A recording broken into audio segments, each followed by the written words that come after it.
J'ai eu la chance de jouer dans un club qui était un petit peu le club de la principauté.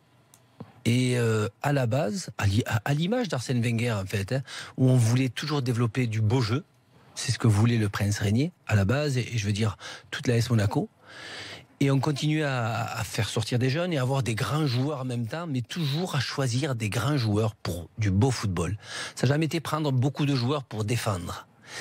Et puis là, progressivement, il y a eu l'arrivée des Russes, et j'en discutais récemment avec quelques dirigeants, et je posais la question, est-ce que cette personne-là est là, au niveau administratif ou quoi? Il ne reste plus personne. Ils ont nettoyé tout le club de A à Z. La seule personne, c'est, je ne me rappelle plus comment il s'appelle, au niveau de la presse, là, qui est super gentil. Oui. Voilà. Oui, c'est pareil, j'ai son nom. Voilà, c'est le seul du club qui est resté. Tout le reste, ça a été nettoyé, vidé. Plus personne n'est là.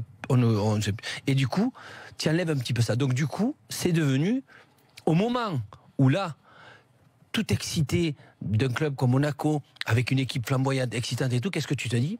Ben, la saison prochaine, tu rajoutes 1 ou 2 éléments et tu vises regagner le titre une deuxième fois, et tu vises, tu as fait la demi-finale, tu vises, allez, pourquoi pas, est-ce que je me donne les moyens de gagner la Champions League? À la rigueur, beaucoup plus l'AS Monaco que le PSG, on va dire, dans le sens où ils sont arrivés déjà 2 fois en demi-finale, ce qui n'est pas arrivé pour le Paris Saint-Germain depuis un certain temps, plus le titre. Et là, non.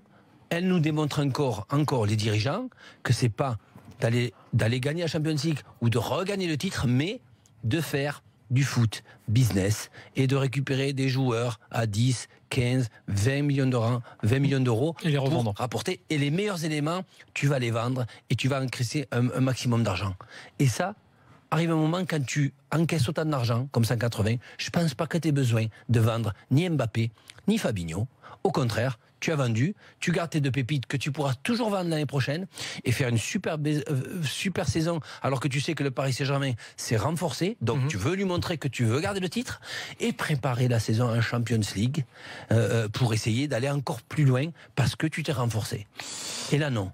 Et là, je pense que cette image-là encore, ce qui relance, c'est pour dire, on n'est pas là pour gagner, on est là pas pour équilibrer, parce qu'ils n'en avaient pas besoin financièrement, mais juste pour aussi faire des coups gagner de l'argent, parce que peut-être on ne sera pas là dans 2, dans 3 ou dans 4 ans, alors que le PSG, et comme je l'ai dit depuis le début, les Qataris, quoi qu'il se passe, ils sont là minimum 10 ans, s'il n'est pas plus, et c'est clair.